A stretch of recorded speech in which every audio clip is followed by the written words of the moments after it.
Harrammoo waa'ee handaaqqoo fi waa'ee fardaan isinitti hima. Dur jedhan handaaqqoo fi fardatu ture.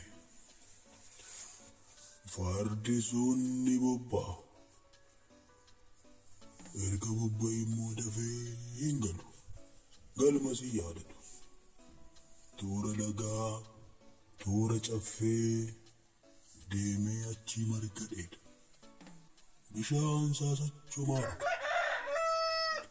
Handaaqqoon garuu lafti utuu itti hin dhihin daftee dura galti. Farda garuu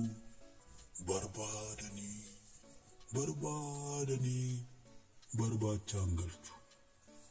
Handaaqqoon galgala yommuu galtu sana utubaan balbalaa dheeraa waan ta'uuf gali jettee galti. Achumaanis kan nagaan nu oolchite qooxii keenyarra nagaan nu bulchi jettee Waaqa ishee galateeffatti. Fardicha immoo barbaadanii erga argatanii fudhatanii galanii sanuu dallaa jala oliif gadi fiigee achi darbee as darbee isaan rakkisa galuu dida. Handaaqqoon kan dheerina hin qabne balbala dhungattee boroo harka fuutee qooxii isheetti galti. Waaqayyoonis yaa galatu jettee galateeffatti. Dheerina hin qabdu gadi jetti. Fardi immoo yeroo galu sanuu galuu didee dhiitaa balbala dhahaa ol gala. Argitanii farda guddaarra handaaqqoo xinnayyoo Waaqaaf galata galchitutu qalbii qaba. Waaqnis kana beekee handaaqqoo ofitti aansee afaan isaa barsiise.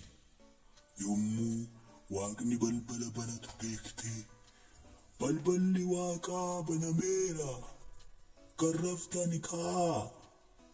Balballi Waaqaa banameera kan raftan ka'aa jetti. Waaqayyoos waan ishiin isa beekteef afaan ofii barsiisa. Yommuu handaaqqoon iyyitu kan inni jedhu handaaqqoon xinnoon Waaqa beektee jetti. Fardi guddichi garuu waan wallaaleef handaaqqoon caaltee maqaan ishii waamamee jedhama ijoollee. Ijoollee oduu durii kanarraa waan baay'ee akka barattan abdiin qaba. Mee waan barattan kana maatii keessanitti himaa. Galatoomaa.